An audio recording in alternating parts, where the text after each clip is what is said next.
Rahmatullahi wa barakatuh. Auzu billahi minash shaitanir rajim. Bismillahir rahmanir rahim. Alhamdulillahi rabbil alamin. Wassalatu wassalam ala khatimin nabiyyin nabiyana Muhammad sallallahu alayhi wa alihi wa sahbihi ajma'in. Rabbi shrah li sadri wa yassir li amri wahlul 'uqdatam min lisani yafqahu qawli. Rabbi zidni ilma. Rabbi zidni ilma. Rabbi zidni ilma. Okay, inshallah, very quickly we'll recap what we learned in the last session and then continue our today's session. Last time we started with ayat number 28. Auzu billahi minash shaitanir rajim. Bismillahir rahmanir rahim. Allah subhanahu wa ta'ala says, Aina yashrubu bihal mukharrabun. A spring from which those near to Allah subhanahu wa ta'ala, so they will drink.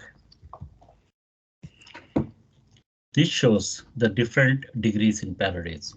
I think last time we have gone through the different degrees in paradise. The scholars also comment that this tasneem drink is very high class and its origin is also very high in the Jannah. Ash-Shawkani Rahimallah, he says, tasneem is a waterfall or a spring from which those close to Allah subhanahu wa ta'ala will drink. This shows that the rank of Al-Abrar, the righteous, who are sitting on the high couches, will be served with sealed musk drinks with a mixture of tasneem. But the one higher than the Al-Abrar, they are Mukharrabun, closest to Allah subhanahu wa ta'ala, so they will drink from the location that is the source of tasneem itself. In the next ayah, Allah subhanahu wa ta'ala says, Innal lazina ajramu kanu minal lazina amanu yadhakun. Indeed, those who committed crimes used to laugh at those who believed.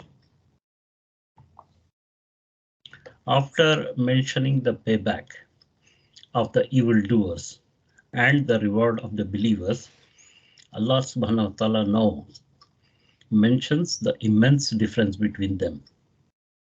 In the previous ayat, we are told how on the judgment day the tables will be turned.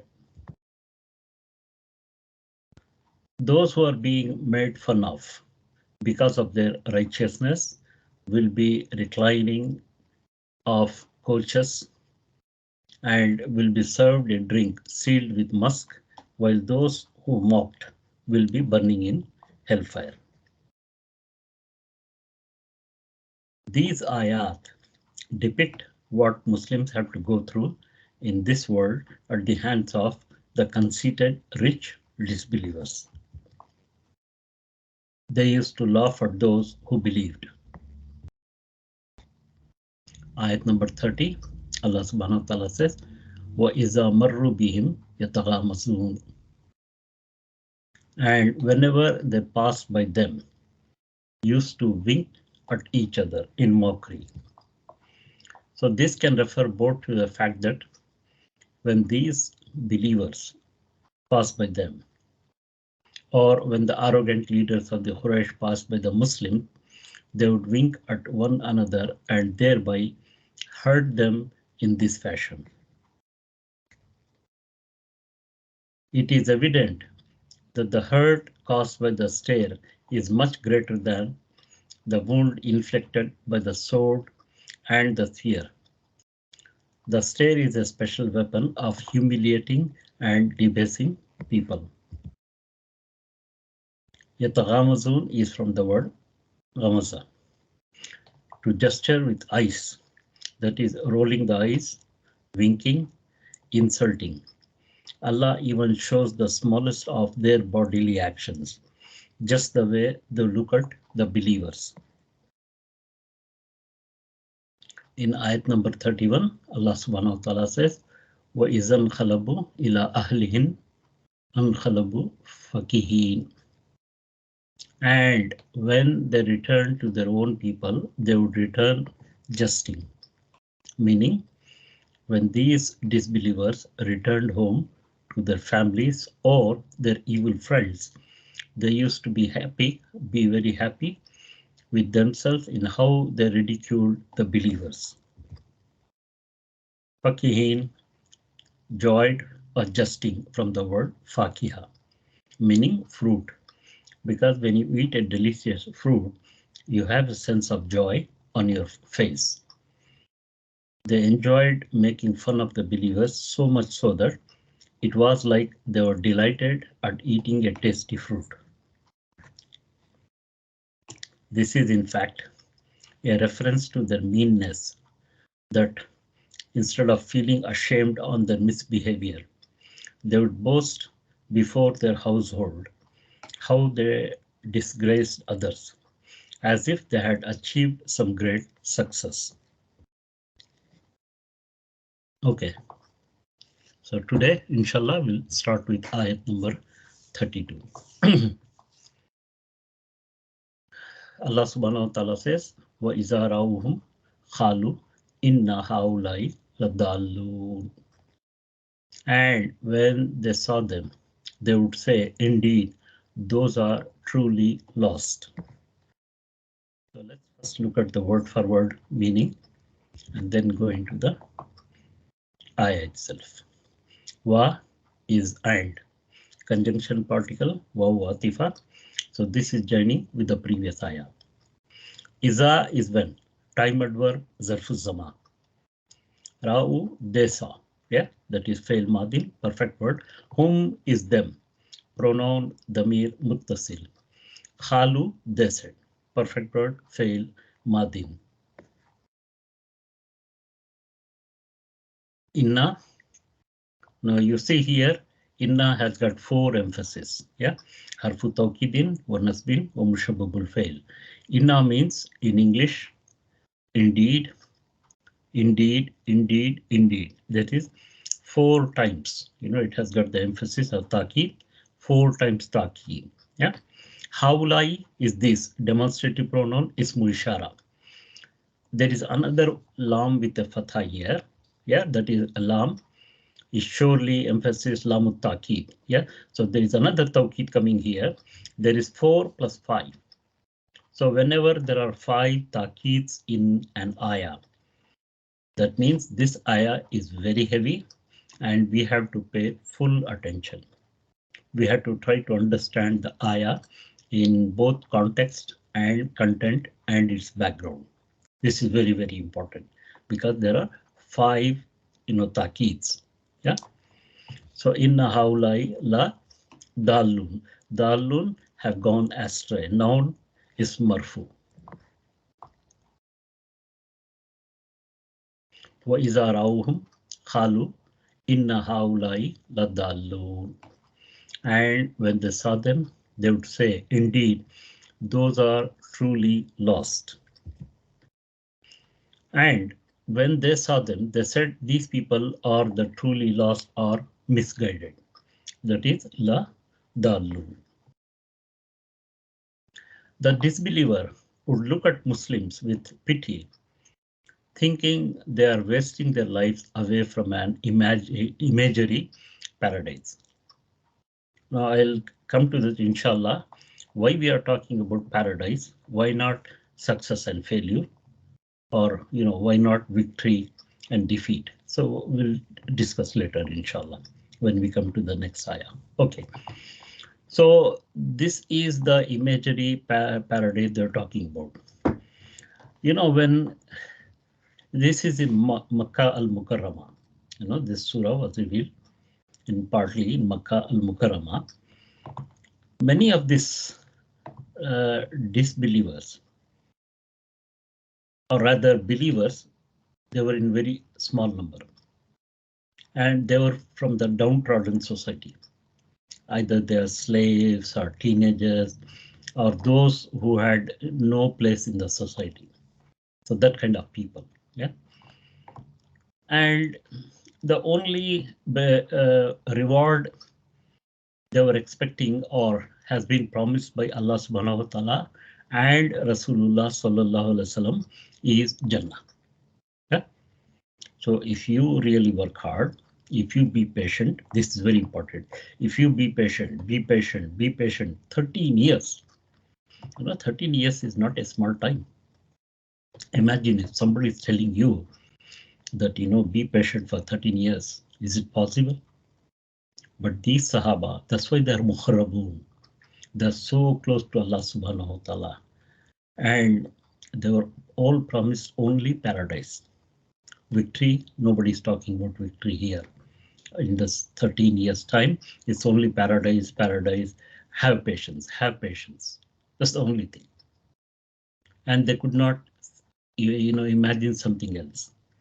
So therefore, when they ask, say, for example, Bilal radiallahu anhu, why you are taking the beating? Why you are so, why don't you change your religion? Why don't you come back to the old religion? And he used to say, no, Allah will give me paradise. Allah will give me a house in Jannah. And they used to laugh at him. Have you seen Jannah? What is there in Jannah? Do you know? And this is just a dream. This is just an imagination. And you are running after the imagination? The arrogant leadership of the Quraysh would also try to make sure that no one should display a positive attitude in any form towards the believers. See, the Mushrikan Makkah, particularly the leaders of the Quraysh, they were very scared also, because most of their following was from the young people. If these young people, if they abandon the old religion, abandon the leaders of the Quraysh, what will happen to them? They'll lose their popularity, they'll lose their leadership, they'll lose their status, and therefore they're worried. So even if somebody talks very nicely about Rasulullah sallallahu alaihi wasallam or the Sahaba, these people, they used to get upset. They used to get mad. How can you say that? You want to, abandon your father's religion, your forefathers' religion, and you want to join this group of fools? So they were very angry with Muslims. Therefore, whenever they would see them, they would try to convince other people that these people lost to the true path when they abandoned the religion of their forefathers. This was the reason they were giving. This is the excuse they were giving. How can you, your forefathers, do you think they were wrong? Your forefathers were believing in all the idols from thousands of years, and suddenly you came with a new religion, and you want to, have a new religion without any deity, and you said that there's only one deity worthy of worship, that is Allah subhanahu wa ta'ala. How can you say that? That means you're lost. They're the Darlun, you're lost. And they were very angry with that. And they used to torture the believers. Even to Rasulullah sallallahu alaihi wasallam, they used to torture Rasulullah sallallahu alaihi wasallam physically, mentally, spiritually. They used to torture him. Verbally also, they used to abuse him.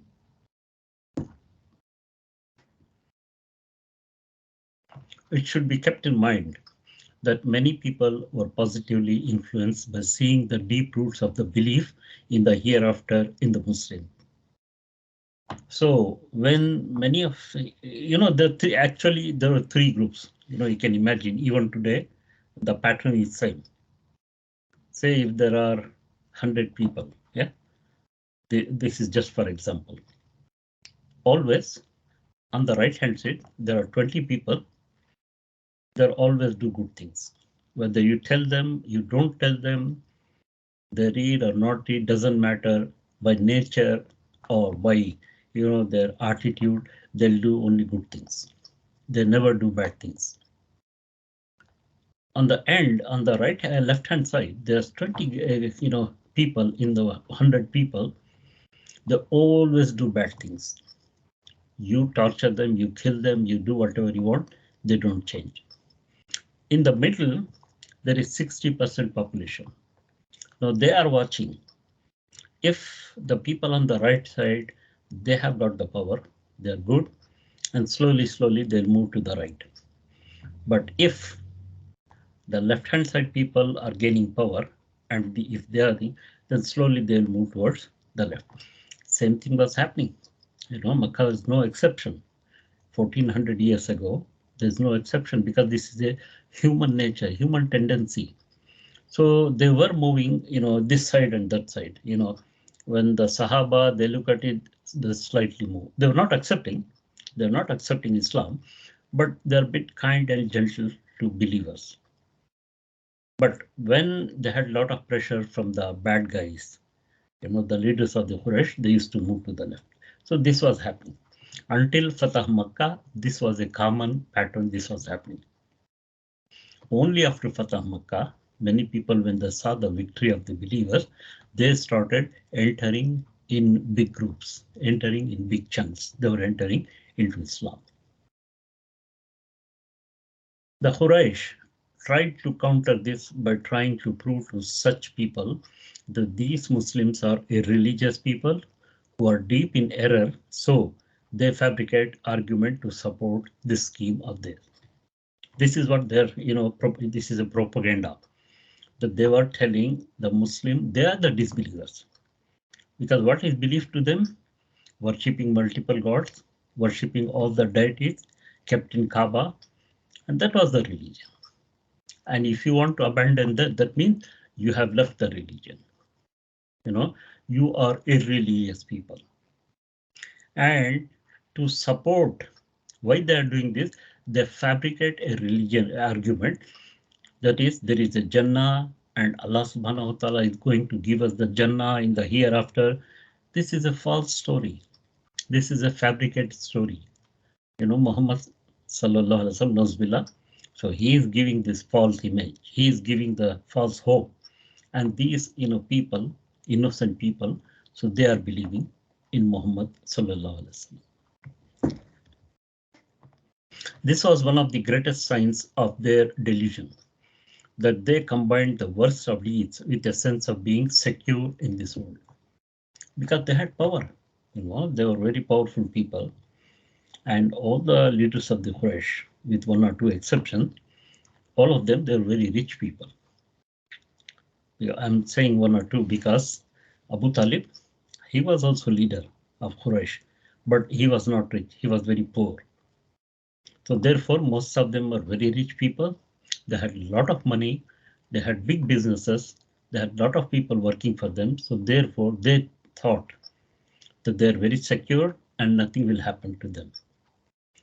And these fools, finally, the Rasulullah sallallahu alaihi wasallam and his followers, they are going to be perished. That was their belief. And this is the, propaganda. They are spreading this to everyone, not just in Makkah al-Mukarramah, even beyond that, to Medina, Taif, everywhere they are sending people and telling them this is happening here and it may happen in your town also, you be careful. It was as if they had received a covenant and promise from Allah that they would be among the blessed. So they used to tell that, we are rich people, we are blessed. Even on the day of judgment, the God, he is not going to be angry with us. So we'll get our same status back. The Pharaohs, they used to say the same story. They used to say that now we are kings. We are the representative of gods.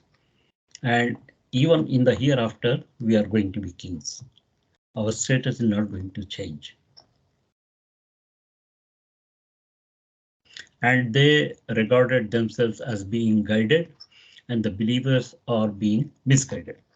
So this is the opposite. They were telling everyone, this is the reality, that we are guided and those Muslims, they are misguided. And they're telling particularly the youth, because youth, they're always powerful. Whether 1400 years ago, today, or in future also. The youth is very powerful. They can topple the governments. They can change things. So they are, the people who are going to make changes. They are the catalyst of change. This was a fabrication against Allah subhanahu wa ta'ala, for they dared to speak about him without knowledge. So they were talking about Allah subhanahu wa ta'ala without any knowledge, without any certificate, without any evidence that Allah is going to honor us in the hereafter also. Because now we are very rich. So even in the hereafter, we are going to be very rich. So let's understand who laughed at whom. Now this I'm talking about 1400 years ago, what happened to the Sahaba. But there are many aspects of this which may be applied today also. Today also this is happening, and it will happen until the last day also. Okay. The Muslim minority in Makkah al Mukarramah was facing a sustained demoralization onslaught by the unbelievers. But Allah subhanahu wa ta'ala did not leave the Muslims on their own. He subhanahu wa ta'ala comforted them and urged them to persevere. Muslims are really, really handful. They were not even in hundreds. There were 1 or 2 dozen. They were not. Just imagine the population of Makkah at that time, approximately 60 to 70,000 people. Now, out of that 60 to 70,000 people, a handful of Muslims, they were creating ripples in the society. They were creating such a panic, because I have told you this earlier, the 13 years life of Rasulullah sallallahu alaihi wasallam in Makkah al-Mukarramah, you can broadly group into 3, periods. The first period is around 5 years, second is also 5, and the third was 3 years. The first 5 years, they ignored. They think these are mad people and let them speak whatever they want. And they're just chuckling, just, laughing at them. And they thought there's no threat from these people because there is really, 20, 30 people. What can they do for 60,000 people? Nothing. The next 5 years, slowly, one person from each clan or family, they were joining the group. So the group is increasing. When this happened, they started thinking, what shall we do to them? Because it's not going to stop. We have to stop them. In the last 3 years, so they planned to kill Rasulullah sallallahu alaihi wasallam. That's what they killed, the plan. If we kill Muhammad sallallahu alaihi wasallam, then once for all, these people will come back to their old religion and they can live after that, following the forefathers' religion. But Allah subhanahu wa ta'ala had a different plan. Allah subhanahu wa ta'ala started, this preserving these people. And Allah asked these people to persevere, have patience, bear any loss of life or loss of wealth, anything, loss of honor, you have to bear for my sake. And they were doing it. All the Sahaba, they were doing it. They are comforted by the very fact that their sufferings are being noticed. He subhanahu wa ta'ala sees what the believers suffer and does not ignore what he sees, although he may let the unbelievers do as they wish only for a little while. Is this happening today? Yes, it is happening today also. So what do we have to do? If same thing is happening today, what do you have to do? Because we are not like, the situation in Makkah al-Mukarramah. Today we are 2 billion people. We have got our own independent, countries. More than 68 countries are there, big and small. Now the things are changing. The strategy is changing. Now, the people who have got really good knowledge of the Deen and Dunya, they should sit down, put their heads together, and now they should try to revive, the Islam. Think about the new policies. How can we be firm on the Deen? And also, in the Dunya also, we need to have some success also. He also sees, subhanahu wa ta'ala, how the transgressors laugh unrepentantly at the sufferings of the faithful. It must be noted that the only consolation offered by Allah to the believers who were subjected to harsh treatment and painful, ridicule was paradise for the believers and hell for the unbelievers. At that moment of time, Allah subhanahu wa ta'ala is telling all the Sahaba, including Rasulullah, you should not lift your hand. You should not fight with them. How can you fight 60,000 people with 60 people? There's absolutely, there's no comparison. So Allah said, no, just bear, just, tolerate, be patient, be patient. And, there was a stage when Khabab bin Arad, radiallahu anhu, he was made to lie on charcoals, hot charcoals, bed. And his back was, badly bruised. He came to Rasulullah sallallahu alaihi wasallam.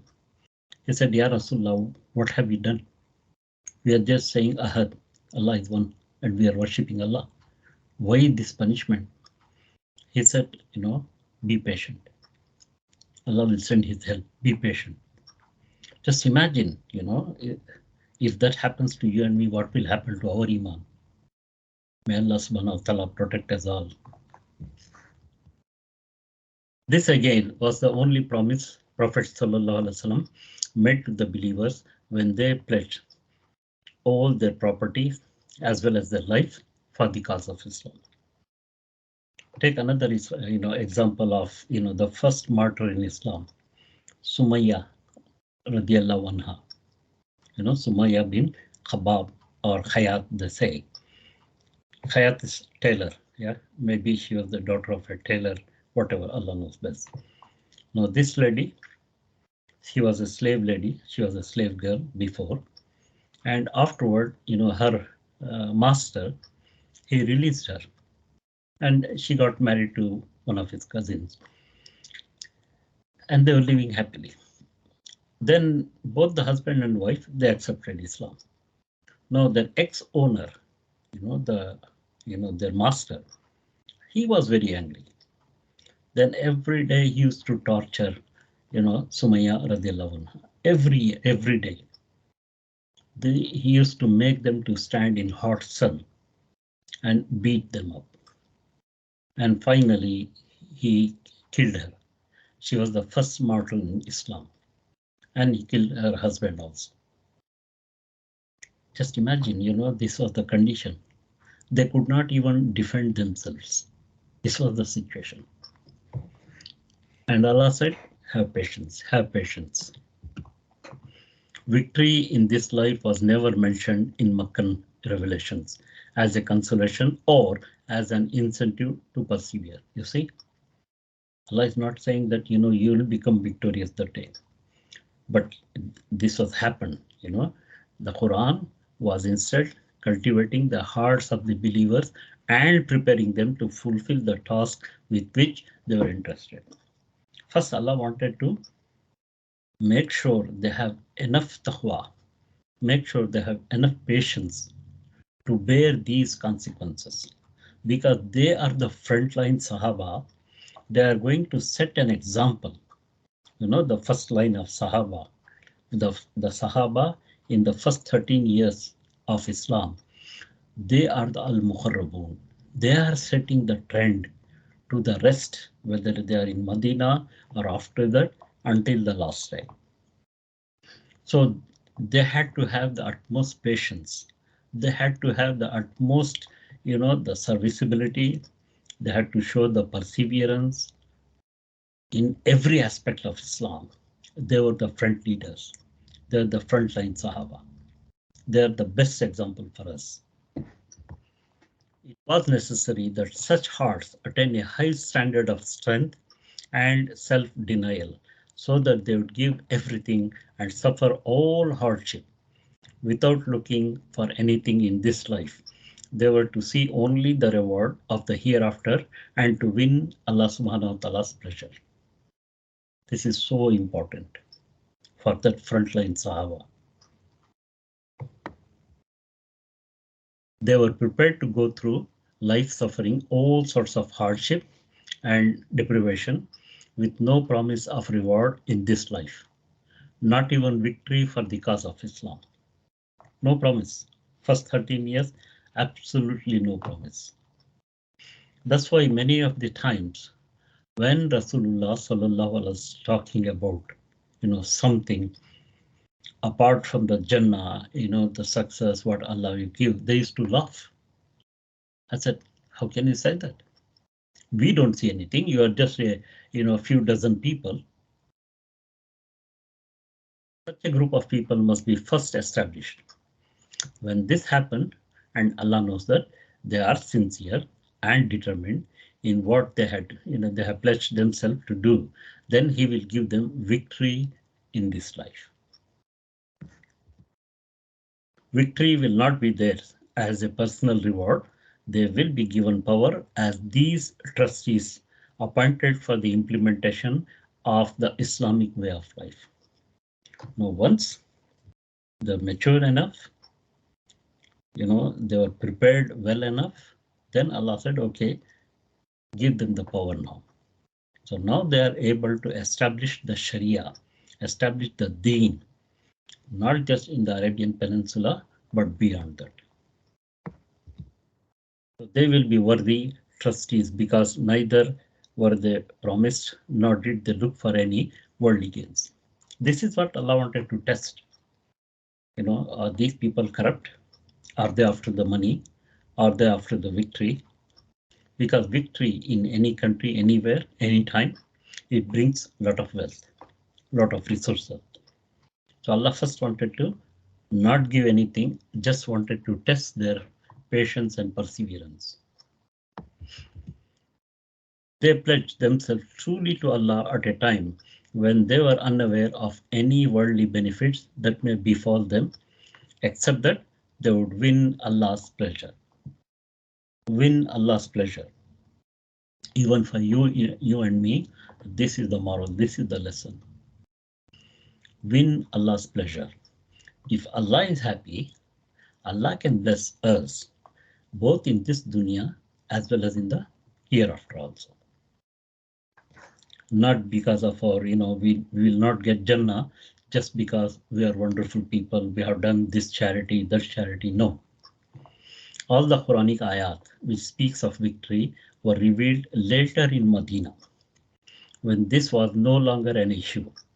Victory was given because Allah subhanahu wa ta'ala willed that successive human generations should have an actual, definite, and practical example of Islamic way of life.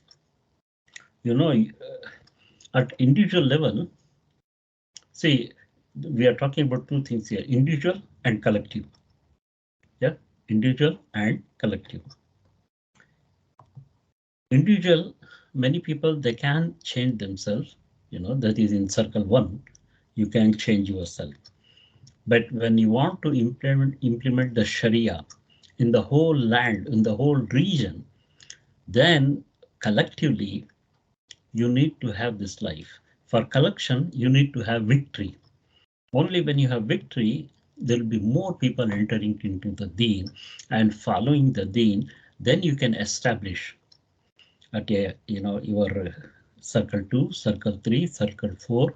So you can increase, keep on increasing it. And it was not a reward for sacrifice made or hardship suffered. Okay, so inshallah, we'll go to ayat number 33. Allah subhanahu wa ta'ala says, وَمَا أُرْسِلُوا عَلَيْهِمْ حَافِظِينَ. But they, disbelievers, sinners, had not been sent as watchers over them, that is, the believers. It's a rough translation. So first let's look at the word for word translation and then we go into the ayah itself. Wa is and al wawu atifa conjunction particle and this subject matter is running. Yeah. So this is the continuation. Ma is not harfun nafi, particle of negation. Ursilu, they had been sent. Perfect word.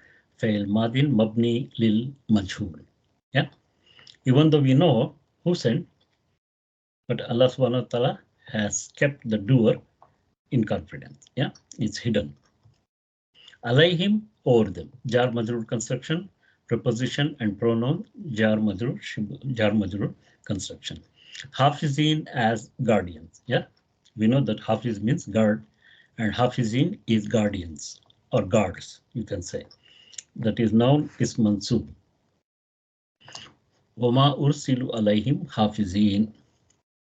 But they, disbelievers, sinners, had not been sent as watchers over them, the believers. There are two interpretations of this ayah. Let's look at one by one. Interpretation number one. It is in reference to Allah subhanahu wa ta'ala that he did not make the disbelievers guardians over the believers. Believers' actions, yeah? That they should make such claim of them being lost. You know, who are they to say the believers are lost? Are they the guardians over the believers? Are they in charge? In a way, they were in charge of Makkah, yes. They were in charge of Mushrikeen. They were in charge of the Kuffar. Yes, they were. And they were thinking they were in charge of believers also. Allah is questioning them that, no, I did not make you, the Hafiz, the guard of the believers. They're independent. They're free from you. Meaning, who made these disbelievers guardians or the believers? Allah is questioning them now. Who made them the judge or the believers? Nobody. So, what is your concern if the Muslim is trying to strive for paradise? Why do you pity him or laugh at him? And when it is his concern and not yours, he believes in his paradise for a reason. This is happening today also. Many people, they hate Muslims because of our belief. Many of them, this is the belief. What is your problem? You are following your religion, keep following it. It's up to you. We are following our religion, it's up to us. Why can't we live in peace? Why do you hate just because I'm a Muslim? The same question Allah is asking that, are you in charge of the Muslims? Are you the guard of the believers? You are going to tell them what they should do and what they should not do. Allah is not happy with this. Allah is very angry. Interpretation number two.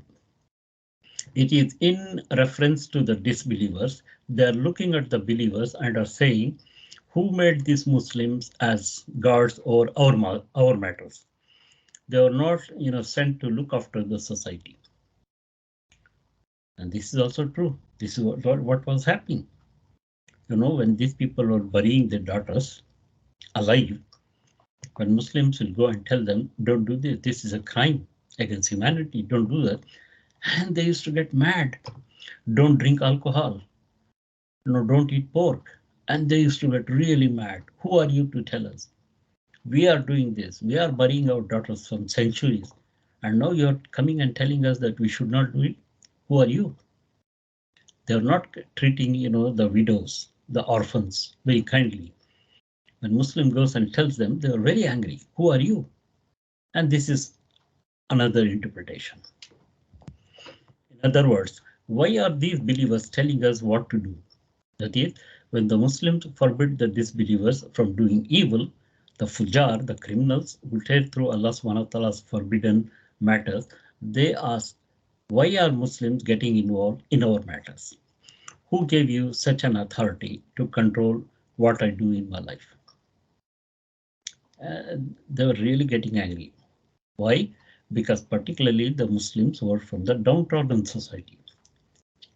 And now, just imagine, a person from the downtrodden society He's at a very low level. The leaders of the Quraysh, Makkah, they're at a very high level.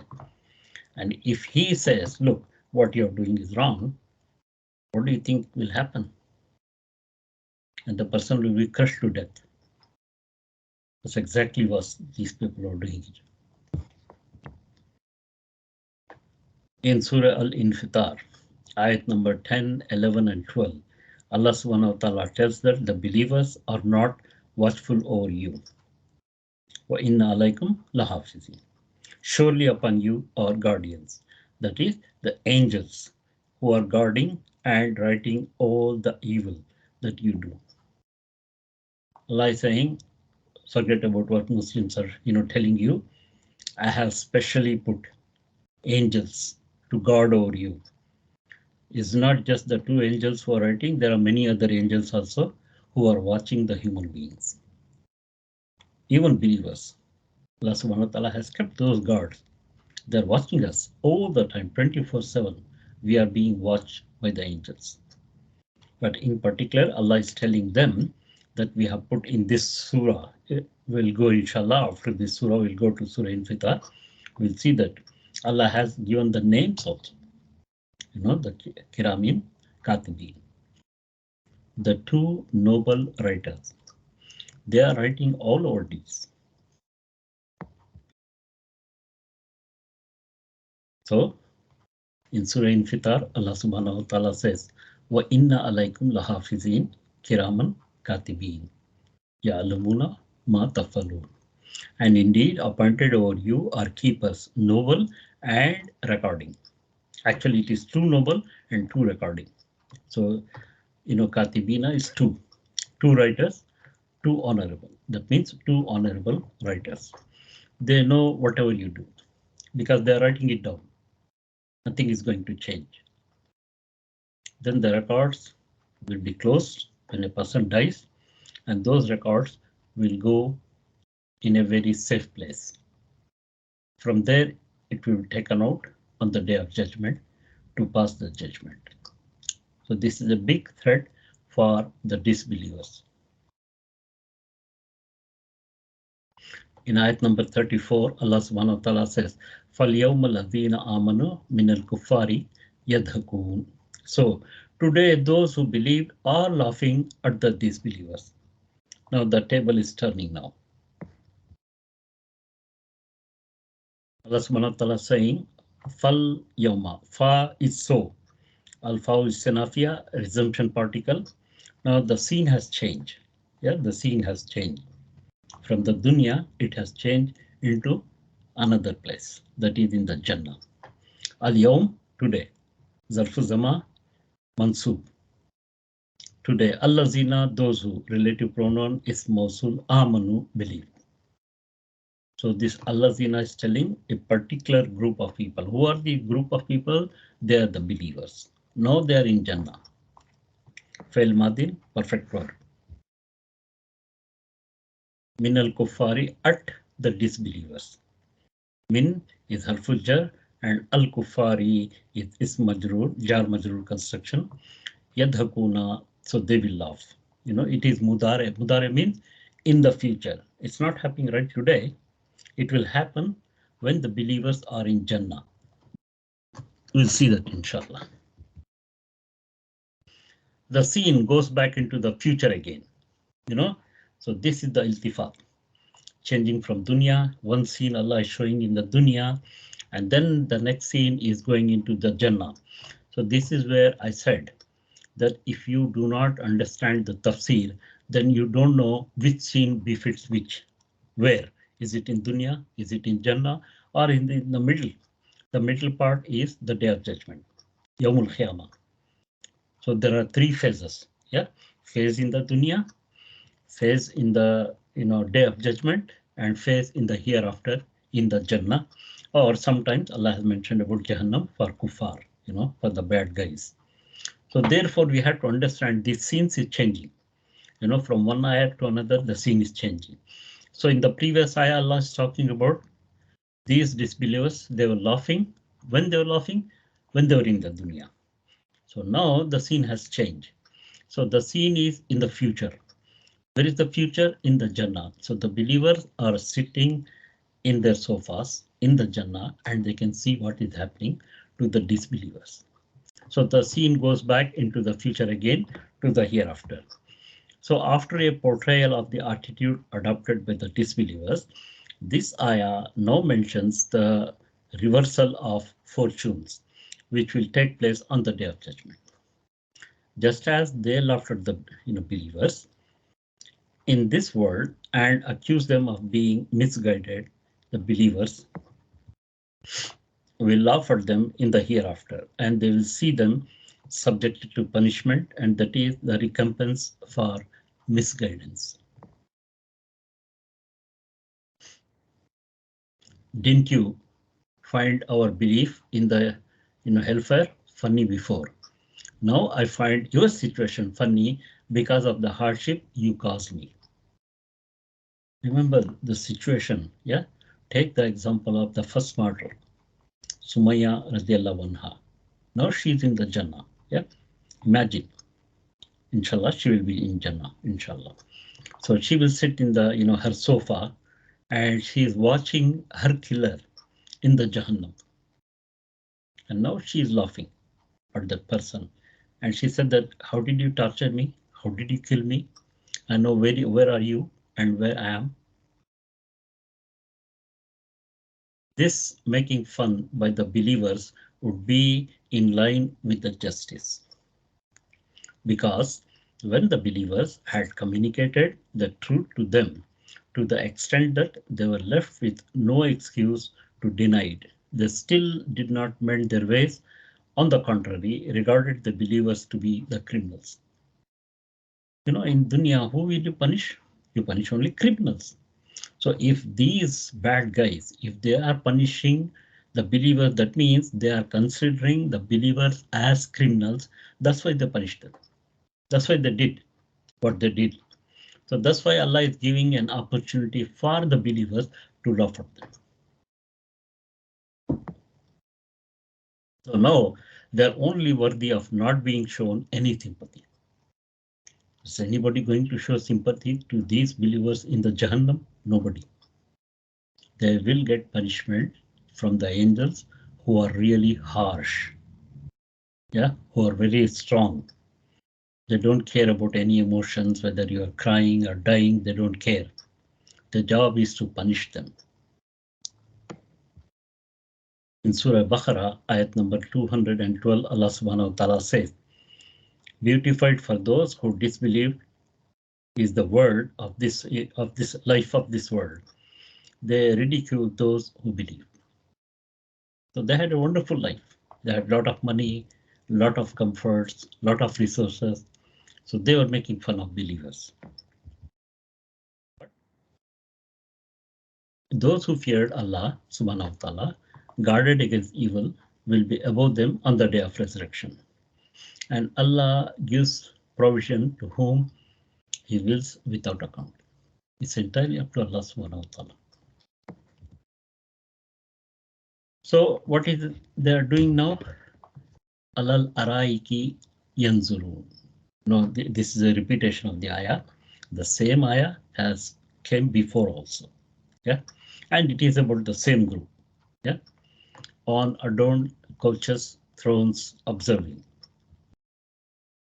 Allah is on harful jar, al araiki, the thrones, yanzurun, observing. Fail mudare, and al araiki is ism majrur, harful jar, and ism majrur, jar majrur, construction. Now, al araiki yanzurun, on adorned couches, thrones, observing. So Allah continues, they will be on these high couches. It's exactly the same scene. The scene is continuing. Remember. So Allah had shown this scenery before. Yeah. In that scenery, Allah said these people are sitting on special couches, special thrones, special beds. They'll sit and they can see, everything. 360 degrees, they can see. They can just turn their head and they can see. The sofa, so, automatic, they will change. You don't need to get up and look at the scenery. So now Allah subhanahu wa ta'ala is saying, continuing the scene. But there's something else added to this scene in this ayah. In this ayat number 35, there's something else also. Okay, let's see that inshallah. The believers will be in the utmost comfort and security, sitting on couches that are beautifully adorned, gazing around at that which Allah has prepared for them of bliss and gazing upon the noble countenance of their Lord. This is previously also mentioned exactly the same. What is the additional thing they will do here? There are many things they do, but here just to capture one thing. While being sitting on the couches or sofas, they would also be able to peep into hell, that is Jahannam, to see what the disbelievers are going through.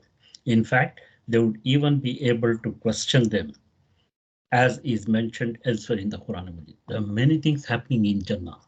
Many things happening in Jannah. There are amazing things happening in Jannah.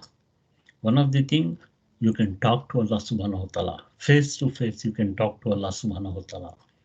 The other thing, say for example, you had a friend, yeah, and in the dunya, you work together, you used to go to salah together, you used to, fast together, and now you can't see him. Then you ask Allah subhanahu wa ta'ala, Ya Allah subhanahu wa ta'ala, I had a friend, yeah, and he was with me all the time. I can't see him in the Jannah. Allah will say that he is in Jahannam. And then, a window will be open and they can see what is happening to their friend. And then say, Ya Allah, subhanahu wa ta'ala, I want my friend to be with me in Jannah. Allah will say, okay, go and get him out of the Jannah. So the person will bring. And then they sprinkle the water from Jannah on that person. And he will be clean and then brought into Jannah. There's so many things happening. Now they can see, take the example, Sumayya radiallahu anha, she can see the person who killed her, and she can question also. You see what you did to me? You see where you are now, where I am now? So she can question, and it is justified, perfectly okay. Then in the last ayah, Allah subhanahu wa ta'ala says, Hal suwibal kuffaru ma kanu yaf'alun. Have the disbelievers not been rewarded this day for what they used to do? The first question is hal, is interrogative particle, harfu istifham. Suviba has been rewarded. No, here, although the word is rewarded, but this is the justice of Allah subhanahu wa ta'ala. Yeah, although this is a punishment, but this punishment is justified for that person. Allah has done the justice for that person. For who? What person? Al-Kuffar, the disbelievers. Yeah, noun is marfu. Suviba, passive perfect word. Fail, madin, majhul. Yeah, that means a reward was given. Who gave the reward? We know that it is Allah subhanahu wa ta'ala, but who will really give the punishment? Allah has not mentioned. So that means anybody can give. One of the angels of the hell, they can give the punishment. Ma kanu for what? Ma is for what? Relative pronoun is mausul. Kanu they used to do. Yaf'alu they used to do. Imperfect word, fail, mudare. Okay. Hal suyibal kuffaru ma kanu yaf'alun. Have the disbelievers not been rewarded this day for what they used to do? This is like a sarcasm, from Allah subhanahu wa ta'ala. This is the rhetorical question, meaning, have these disbelievers been paid in full for their evil deeds? Allah subhanahu wa ta'ala's justice is not just justice for the sake of justice, it is absolute justice. Yeah, absolute justice, which you don't get in the dunya. Sawab. We use the word in Urdu language also, we use the word sawab. Sawab, to get a good salary or payback for their work. Yeah, a recompense that matches the deeds. If you do some work, you get some salary. That is sawab. Yeah. But here we are talking about this sawab, whatever they have done, that is the crimes they have done, Have they got enough amount of punishment? Yaf'alun is from the word fail. Yeah, to do an action without any intent. Yeah, without intent, just like that. Yamalun is amal, do an act with intent. So these fujar do evil without even thinking that I'm doing a crime against against Allah subhanahu wa ta'ala. So they don't do amal, they do fail evil actions without thought because they're used to. That's what they're doing without even thinking. Have those who disbelieve no got a good salary for what they used to do? This might be sarcasm from Allah subhanahu wa ta'ala or sarcasm from the believers in the paradise. Or after receiving all these favors mentioned, the believers would be asked this question merely to receive confirmation from them. And these believers are not doing any injustice because of the treatment they received from these people in this worldly life. The disbelievers used to laugh at the believers, they would mock at them and despise them whenever they would pass by them, the believers, so they would wink at each other in contempt of them. When the disbelievers returned home, they would take great pleasure in describing the mocking manner in which they treated the poor believers, saying that Muhammad sallallahu alaihi wasallam has misled the simple people. And above all, these ayat, in addition to informing of the future, so they are comforted for the believers in this world, asking them to be patient. Because these disbelievers who torture them, ridicule them, due to their religion, will get what's coming to them. They will fully pay for their evil deeds. And that day, you will be laughing, inshallah. So we have finished the surah. Let's conclude. The surah's relationship of its beginning to its end. Ibn al-Jawziyah, rahimahullah, he said, have these criminals, Fujar, have been given what they deserve when they belittle and made fun of Allah's book, His Messenger, and the believers? Yes, absolutely. This surah started with ultimate destruction for those who cheated in business, that is, Mutafifeen, because they wanted to make a small profit. So Allah ends the surah with Hal Subibal Kufaru Ma Kanu Yaf'alun. Have those who disbelieve now got a good salary for what they used to do. What I'll do the summary in the next lesson, inshallah, next Sunday. And then I'll do the grammar part and we'll start the new surah, inshallah. Okay, I'll stop it here. Wa akhiru dawana anil hamdulillahi rabbil alameen. Subhanallahi wa bihamdihi, subhanakallahumma wa bihamdika, nashhadu an la ilaha illa anta, nastaghfiruka wa natubu ilaik.